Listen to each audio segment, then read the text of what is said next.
I'm looking forward to spending some time in the studio this morning. And I've been thinking, I came back from the beach and I started thinking about fruit, actually cabbages, because that was the first etching I did, inspired by the beautiful tessellations in a cabbage. And then I started thinking, gee, you can get inspiration from anywhere. And then I started thinking about fruit and how the first exhibition I was in internationally was a tiny little international book exhibition, a small curated one. And I had some prints that I'd done about apples and a pear. And so I turned these into little tiny, tiny books about that big. And they were the first thing that I'd sold internationally. And that was really interesting as I did these prints and they turned these little prints into books about apples. It started bringing out all these stories, like, you know, a Jonathan apple and how that was my mum's favourite. And then there was Granny Smith, and the whole story, I started looking up the story about how Granny Smith apples got their names. And picking pears, it was one of the first kind of farm jobs I had as a pear picker. And so, yeah, a simple piece of fruit or vegetable can be an inspiration. So I'm going to explore the apple again this morning. I haven't got one in front of me. I'm going to take it from my imagination. And those beautiful shapes that are so luscious and very evocative as well. So I'll move my screen so that you can see what I'm doing. And make sure you can see where my hands are, where the paper is. Yeah, I think you can see that. Okay, get some water. I'm using black ink at the moment, but I'll use it quite sparingly today, I think. I'm really finding that the black ink is helping me think about form and the form and shape of a thing. This is Encre de Chine ink that you can see here. I always add a little tiny bit to this little pot. And if I ever have too much, there's a little spout there that at the bottom I pour it back in with. So in the past I've been using my Inktense pencils to create the line, but now I've been doing it with these beautiful brushes, Asian brushes, ink brushes. That one's falling apart actually. I have to get another one. This is the one I was using yesterday. They're beautiful to hold. They've got bamboo holders, and they're just exquisite. And just love that whole ethos. So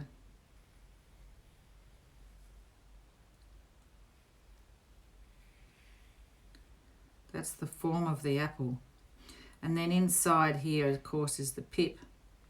And you can see why, I mean, it looks very evocative.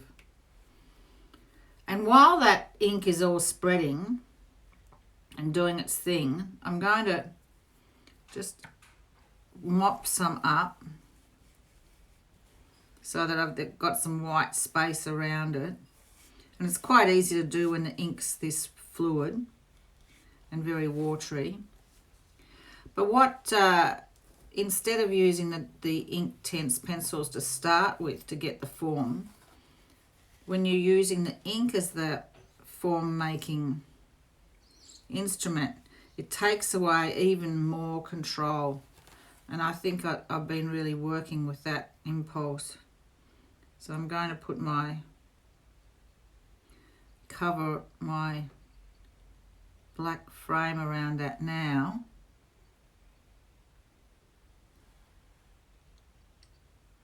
And that allows the time for the ink to sort of settle in. And now I'm going to use like a little highlight, I guess you'd call it. I've got here a beautiful green Inktense pencil, if I can find it. Ink black. It's a new one, so I don't know what it looks like in this light. Where's it gone?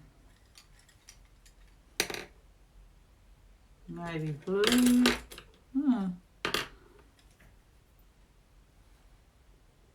This all? I can't find it. Don't know what I've done with it.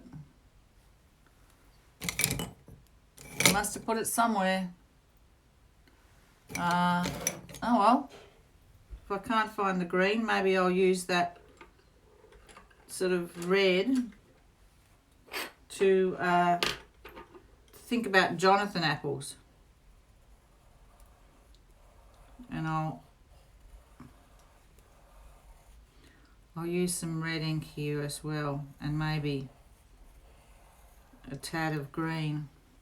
I've got this beautiful spring green here, yellow green, but it reminds me of spring. And I'll be very, very circumspect, if that's the word, with the green, because I don't want it to spread too much. But you know how apples sometimes have that reddy green tinge to them. So I'm going to work with, where's my thin brush? No, not that one, that's a bit too thin, this one. And kind of get that ink to blend there like that. And then work in that red around it.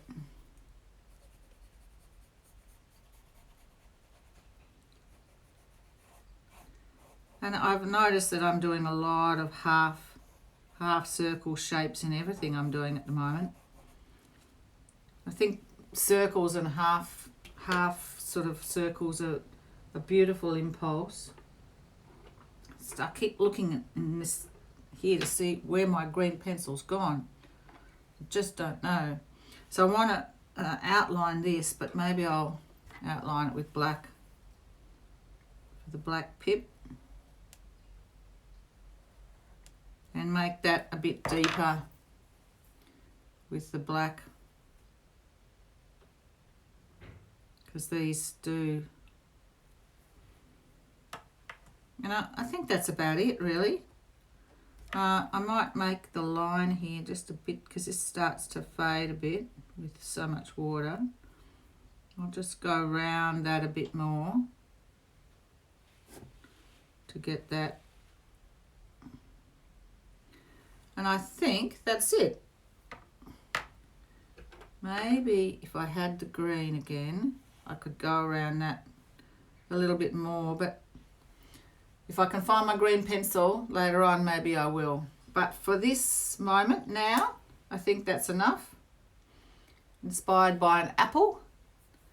And that reminds me of all those wonderful apples I eat. I eat an apple in the morning.